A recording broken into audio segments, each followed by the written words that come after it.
Mucha atención a esta historia. Una mujer padeció durante año y medio buscando que le dieran la plata de la pensión de su esposo, no solo para alimentarlo y darle salud a él, sino también a su hijo, quien sufre una grave enfermedad. Después de una intensa lucha, la Corte Constitucional por fin le dio la mano. Del tema también vamos a hablar con la delegada de la Superintendencia Financiera para Protección al Consumidor. Vamos a ir primero con Sebastián Palacio. Sebastián, ¿cómo es la historia? Le preguntamos en este momento a ver qué nos puede contar de lo que ha pasado. Catalina, mire, se trata de don Miguel Ángel, un adulto mayor que trabajó durante gran parte de su vida, por lo menos 4 décadas, para lograr lo que la mayoría de los colombianos quisiéramos, una pensión. Una vez logró ese propósito, ya estaba en su casa disfrutando con su familia, pues lamentablemente lo afectó una enfermedad, una demencia. Él quedó postrado en la cama. De inmediato su familia empezó a brindarle todo el apoyo, pero se dieron cuenta que por él no poder asistir personalmente al banco a reclamar esa pensión, pues le negaron la posibilidad a su esposa y a sus hijos de recibir la pensión. Pues en este caso, Catalina y televidentes, la Corte Constitucional tomó una decisión muy importante y se las contamos en la siguiente historia.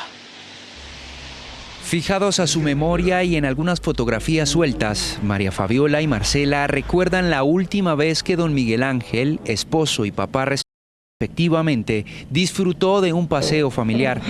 Fue en el 2013 en Cartagena. Apenas conocía el mar y todavía tenía fuerzas. Era una persona muy espiritual, muy lleno de vida, caminaba mucho, pues hacía mucho ejercicio. Mi papá era un hombre muy independiente, se bañaba solo, comía solo, los mandados, las vueltecitas que tuviera que hacer. Miguel Ángel Restrepo, de Caldas, Antioquia, trabajó cerca de 4 décadas. Después de pensionarse, cayó en cama, enfermó. Nunca volvió a ser el mismo. Él no se vale por sí solito. Hay que cambiarlo, hay que vestirlo, bañarlo. María Fabiola tenía a su esposo postrado y a su hijo mayor con problemas cognitivos. No puede trabajar porque él no es capaz. Tiene su discapacidad. En enero del 2018, la enfermedad avanzó a tal punto que ya Miguel Ángel no era consciente. Ya no podía cobrar él mismo la pensión. Lo hacía su esposa María Fabiola. Pero todo cambió cuando su tarjeta débito con la que reclamaba la mesada caducó. En 2017, en diciembre exactamente, se venció la tarjeta débito. Desde ese momento, la vivienda negó la pensión porque el titular no se dirigía personalmente pues a hacer el trámite. Allí empezó el viacrucis de esta familia. Estuvimos alrededor de año y medio sin la pensión. Nos fue negada, entonces tuve que recurrir, prácticamente salir a la calle, quien me prestaba dinero para poder subsanar mis gastos. El pago de Colpensiones nunca dejó de generarse, pero el desembolso del dinero solo podía hacerse a nombre del titular. Miguel Ángel no puede renovar la tarjeta, no sabe quién es él mismo, menos iba a poder firmar un documento. La entidad bancaria, conociendo lo sucedido, no pudo entregar la nueva tarjeta a sus familiares. Solo hasta abril de este año, la Corte Constitucional con este fallo restableció su mesada y el retroactivo. Esa tutela fue seleccionada ante la Corte Suprema, quien la evaluó, y fueron ellos quienes ordenaron a la vivienda cancelar y devolver el dinero que había retenido en la cuenta. El dinero está garantizado hasta noviembre. Ahí podría empezar otro viacrucis para María Fabiola, de 77 años, y sus hijos. Hay que esperar que la entidad bancaria les dé una solución. Tengo algo de miedo porque hasta noviembre me dicen que puedo reclamar la pensión de él. Estoy pensando porque no sé cuál va a ser el mañana, porque no sabemos, está inseguro. Con esa incertidumbre pasan los días en la casa de la familia Restrepo Álvarez. Allí puede faltar la mesada, pero nunca la atención para quien trabajó duro esperando un mínimo de garantías. Y este es el primer paso de una nueva batalla. Una batalla por una pensión que ya había obtenido don Miguel Ángel. Pues el mes de noviembre es un mes importante para esta familia. Allí tienen que empezar nuevamente con una lucha, conseguir abogados y buscar todo tipo de estrategias para poder, en este caso, que la Corte nuevamente les facilite tener su pensión. Información a esta hora desde la ciudad de Medellín. Sebastián Palacio, Noticias Caracol. Pues Sebastián, para hablar de este tema y tener más claridad de cómo deben actuar las empresas bancarias, hemos invitado a Beatriz Londoño, delegada de Protección al Consumidor Financiero de la Superfinanciera. Y por supuesto, doctora, debo confesarle, uno escucha esta historia y se siente sumamente preocupado, a veces por ese grado de frialdad con el que actúan los bancos. ¿Quién actuó mal aquí? ¿Actuó mal el banco?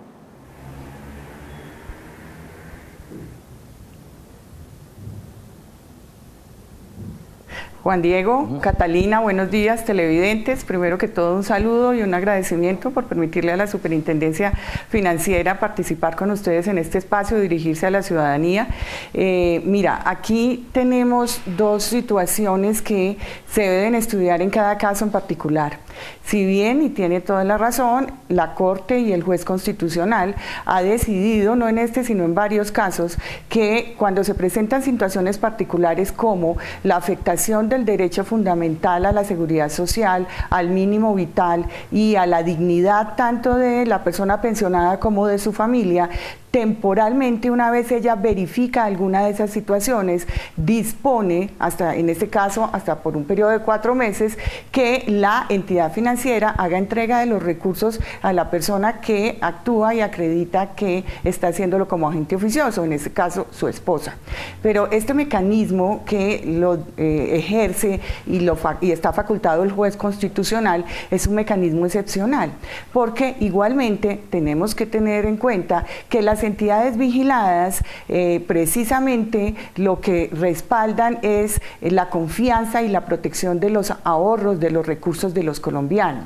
Y en este caso, estas medidas que incluso la misma Corte reconoce como unas medidas de seguridad que son propias y que deben de aplicarse, porque en igual sentido también le corresponde proteger el ahorro de ese pensionado, puede igualmente presentarse situaciones en donde no sea el caso que estamos revisando, sino de personas que sin autorización recojan la tarjeta, recojan la información financiera y retiren sus recursos. Doctora. Entonces, la entidad financiera está en ese deber de profesional, como dice la Corte, de revisar muy bien cuáles son los requisitos, si la persona que está reclamando, si es, en este caso, la copia de la tarjeta de débito, la está expidiendo la persona que es, y pero es que en este caso, ya si usted escuchó la nota o lo que hemos presentado, es que el señor no sabía quién era el mismo, no se podía mover de su casa. Por lo menos la entidad bancaria debió,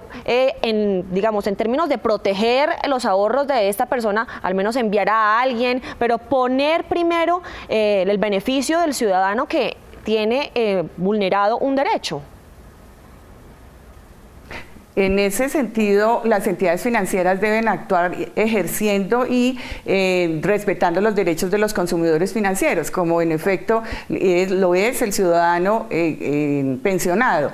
Igualmente, las entidades financieras y las personas tienen la otra opción, y es acudir a ese proceso ante juez de declarar interdicto a la persona para que pueda su representante ejercer sus derechos. Entonces, digamos que tenemos una serie de mecanismos.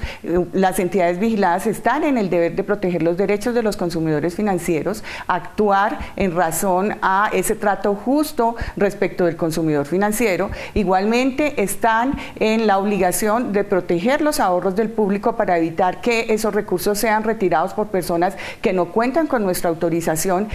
Igualmente están en la obligación de garantizar que quien está retirándolo, en este caso, esté habilitado por el juez después de haberse cumplido el proceso de interdicción. Y el juez constitucional, excepcionalmente, como en este caso lo hace,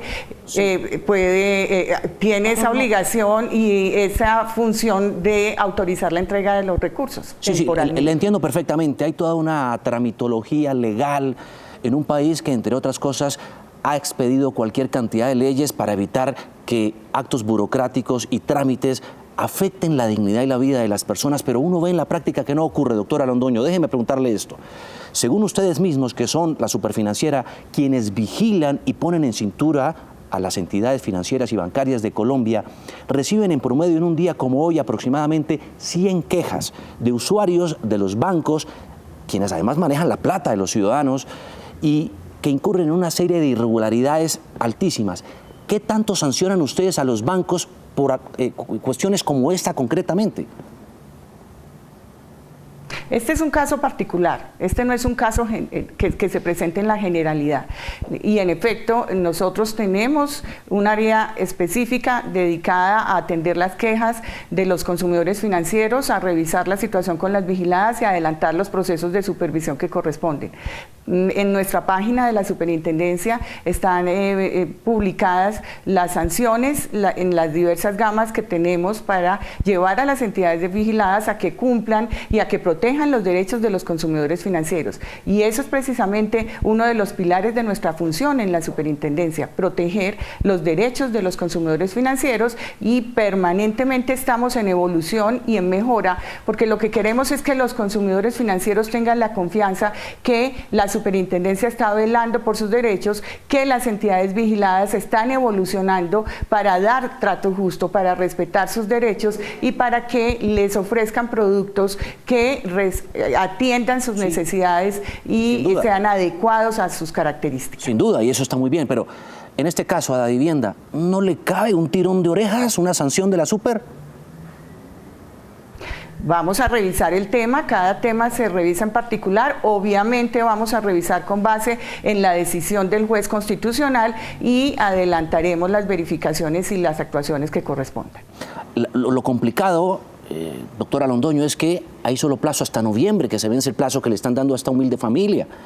¿Cómo hacer para tratar de agilizar el proceso y no martirizarla más? Además, un derecho que ya fue ganado por este señor. Hay una recomendación muy clara que la da el juez, que lo da la misma Corte Constitucional, porque esta decisión de la Corte es temporal, son 4 meses.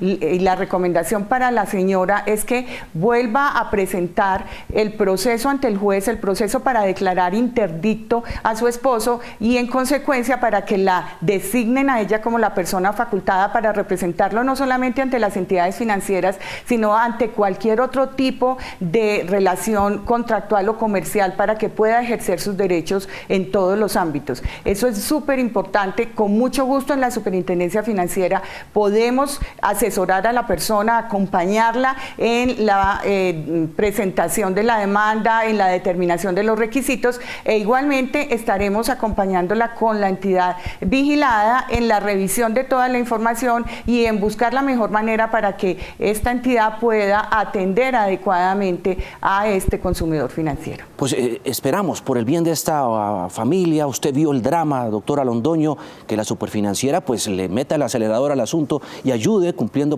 también con sus razones legales y constitucionales, con la labor de vigilar esas entidades financieras. Esperamos que se resuelva prontamente y que ustedes ayuden. Doctora Londoño, por favor. Muchas gracias. Claro, con mucho gusto. Es nuestro deber y nuestro compromiso. Buenos días. Muchas gracias.